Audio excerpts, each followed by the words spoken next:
Today we're going to talk about a key issue here many of you are dealing with as you are listening to this, and it's going to be a topic about, have you ever had anybody that you haven't forgiven? Anybody crossed you, really pissed you off? Stay tuned. Every day. Like every day?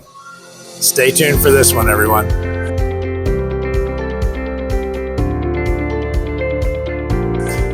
Welcome back. Lessons for Life with Dr. Ron and Bill. We're here in Naples, Florida. Sunny Naples, Florida. Nice and cool today. Here at Seed to Table. We appreciate Seed to Table. What a great venue. Come on by if you ever visit, if you're not from Naples, Florida. And this is Lessons for Life with Dr. Ron and Bill, sharing testimonial, personal experiences, scripture readings, pretty much anything that may impact or improve upon your life or just give you some things to think about. Bill and I typically attend a Bible study on Tuesday mornings prior to coming here, and it's been actually pretty interesting that it stimulates a lot of thoughts and discussion to share with you, and that's exactly what we're going to do today. And the topic is going to be pretty much focused in some scriptures on forgiveness and people who are having great difficulty being unforgiven. And with that said, I'm going to let my spiritual father kind of lean in, and then we're going to go through some scriptures, but we appreciate you watching, and if this touches you, we hope that you would share this. That's the reason why we're spending this time. Good morning, everyone. Thank you, Ron. Hey, just what came to us this morning was the section of the Lord's Prayer where it talks about forgiveness of us as we forgive those who debt or trespass against us.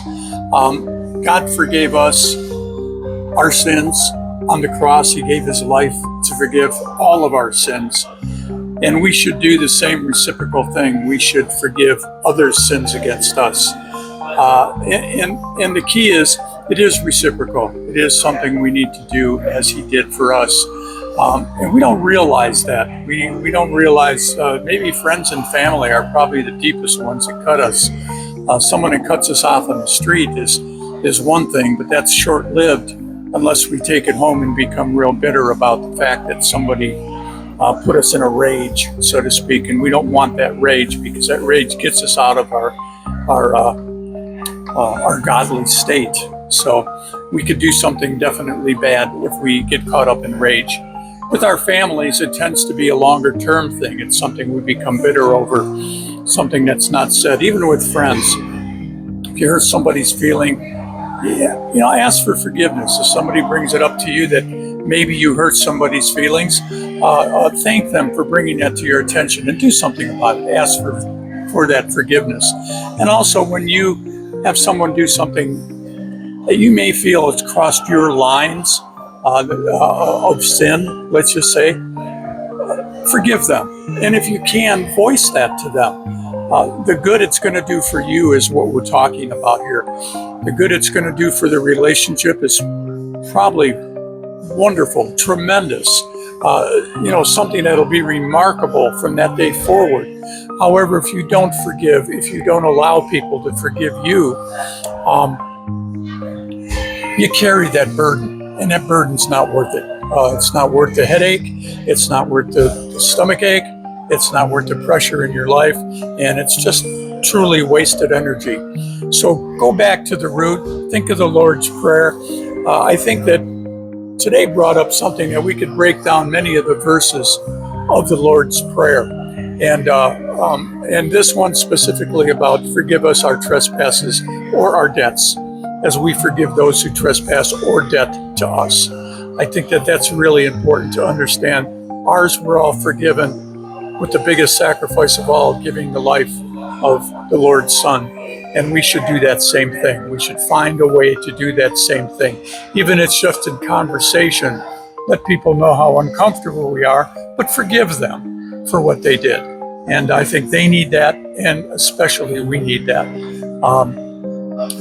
In the future, I think we're going to unbundle a couple other ones, because the kingdom come will be done. All these other ones are very, very good. So let's just stay on this one for forgiveness today. That's about all I have for it, Ron. I could just be beating it, but I don't want to beat it. Great. I think it was a great opener, and I think it's one kind of just as you start learning about Christianity and you start to really become passionate about knowing this person, this individual known as Jesus Christ, you begin to kind of wrap your head around things that you could never swallow before. Like to ask someone to forgive someone that's crossed you or done something horrible to you or to a family member. It's not in our normal fleshly way. Our normal way, our normal egotistical way is to get back at that person, right? What can I do to get back at them? How can I hurt them even more? And I'm going to read a couple of scriptures, but what we talked about even this morning, I mean, that concept of how can I hurt him more than he hurt me is like, taking the poison. We talked about this. I'm the one taking the poison, trying to hurt him, and it's killing me. And basically what I wrote down is unforgiveness, right? If unforgiveness is what we're talking about here, it only destroys the person. It only destroys you who does not forgive. Forget about the person that you're trying to get back at. You're the one suffering. You're the one staying up all night. You're the one with the ulcers and the health problems because you haven't had that release and let go, just as Jesus has forgiven us. And with that said, a couple of scriptures, because we always like to return to the Bible. I pulled up Matthew 6:14 and 15 in the New Living Translation. Matthew 6:14 and 15 states, "If you forgive those who sin against you, your heavenly Father will forgive you. But if you refuse to forgive others, your Father will not forgive your sins." We're going to follow that with another scripture I pulled up too, which I liked, was Ephesians 4:32. Okay. I'll let you spin in, but Ephesians 4:32 just simply says, instead, this is beautiful, instead be kind to one another, tenderhearted, forgiving one another, the key is right here, just as God through Christ has forgiven you. And that's Ephesians 4:32. So, these are the biblical scriptures that indicate, Jesus died on the cross for us. And I've said this multiple times. Who are we? It took me, this statement I'm going to make right now, I've repeated over and over because it took me a while to really understand and express it this way. Who are we to not forgive those who affected or hurt me? I've personally been through a divorce. I feel like I was affected very deeply, but I've always forgiven that individual. I've never held anything against that person. In fact, I love that person. And that's not typically natural. I have a lot of friends that have not been able to make that statement. And so as I move forward, and Bill and I do some of the Rejuvenations, more longer form content and podcasting, we're going to be talking a little bit about some of the things that he's walked through and some of the things, like I just mentioned with the divorce that I went through almost 12 years ago. Some of the things that were very difficult for me that I haven't really shared with many people and the lessons I've learned. But the ability to forgive comes through knowing Christ and understanding that he sent his son, his child, to die because of all the sins that we've committed, for us to be forgiven of our sins for now and forever. And so it's just not natural when you're living in the world. It's just not a lot of the things that you learn and that you become more understanding of. It's just not the way the society, the way our world shows us and demonstrates. A lot of it's about egotistical ways, selfish ways, anger and fighting and just battling, right? Instead of being able to move forward and find a sense of peace that you only find through understanding and through Jesus, understanding the word and understanding this person, Jesus Christ. So, I just wanted to read one scripture also with Ron. This is Mark 11:25. And when you stand praying, when you pray in the morning, if you hold anything against anyone, forgive them at that moment. And then make it your point for that day to verbalize that to them, to make sure they understand that. You've said it out of your mouth, you have released it, and you have released them.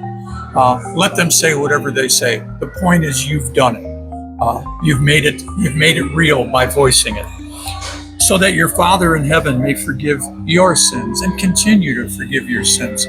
Every day we repent. Every moment we repent. If we're just out into the world, there's an opportunity for someone to cross us almost every moment of the day.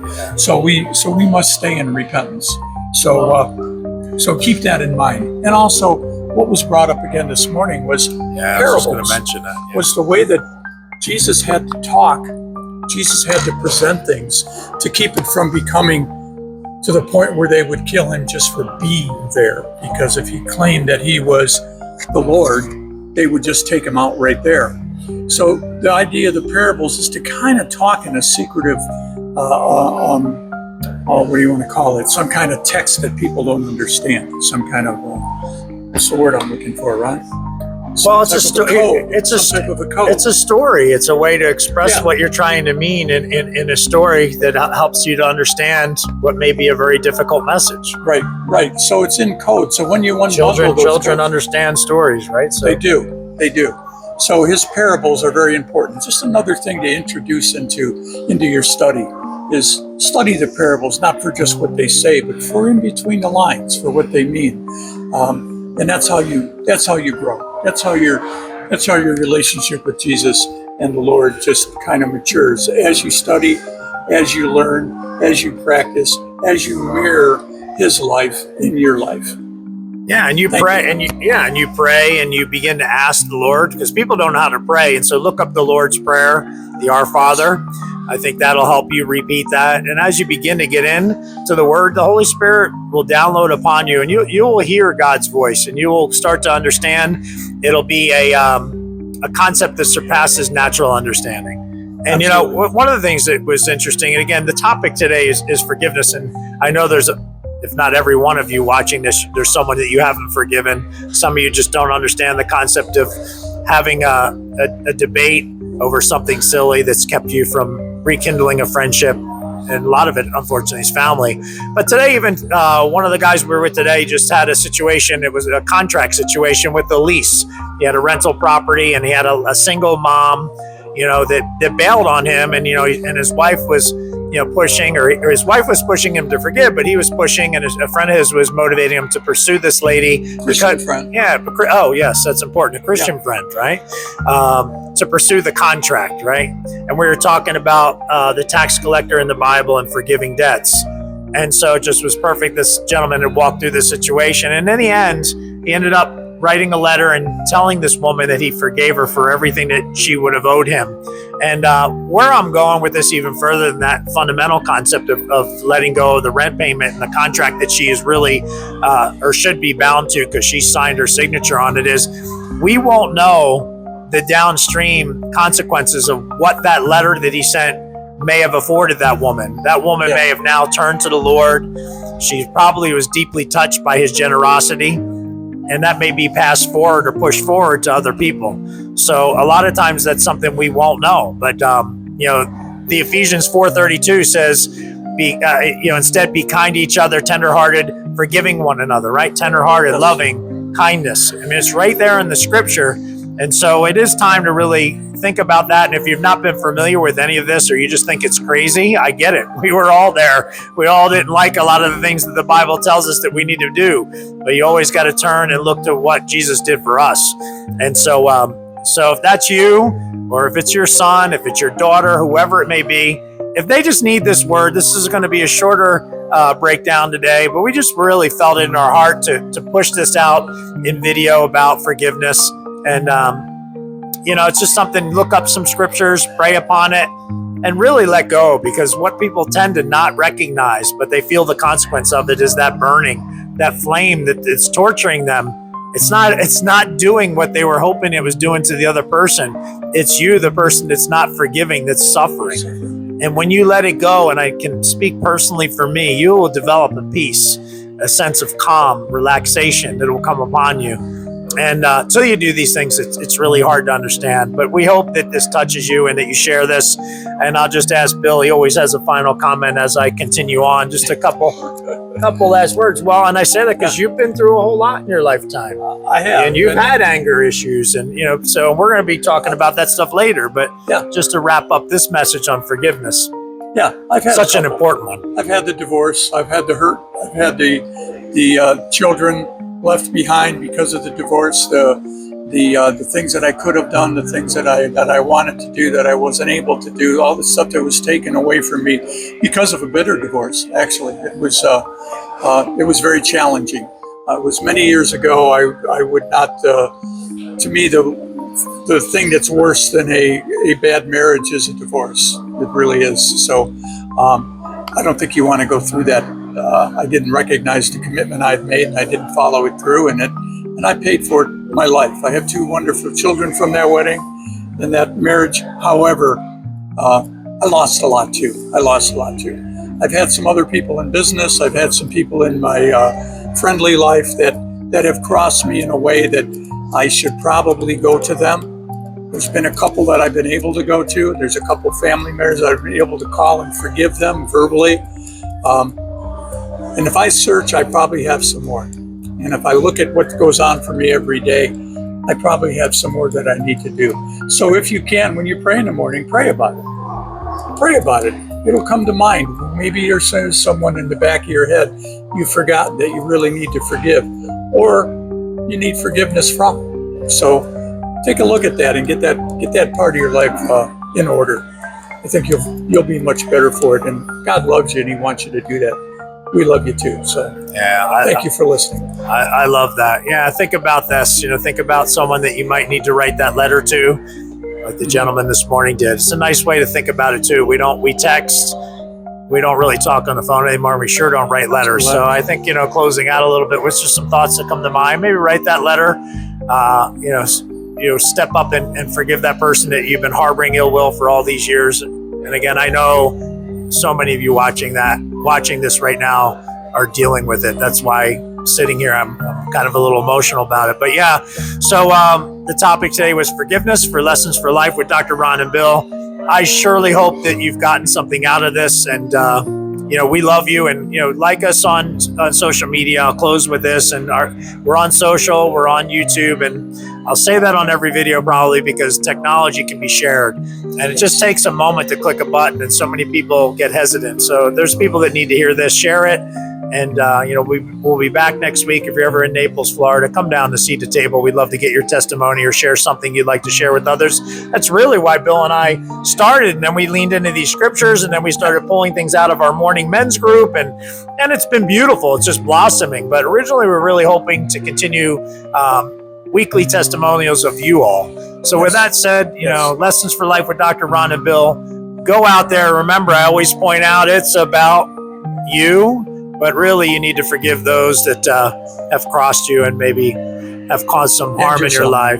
And yourself. And forgive yourself, as God has forgiven you. Don't live in shame. Love you. Love you, and God bless.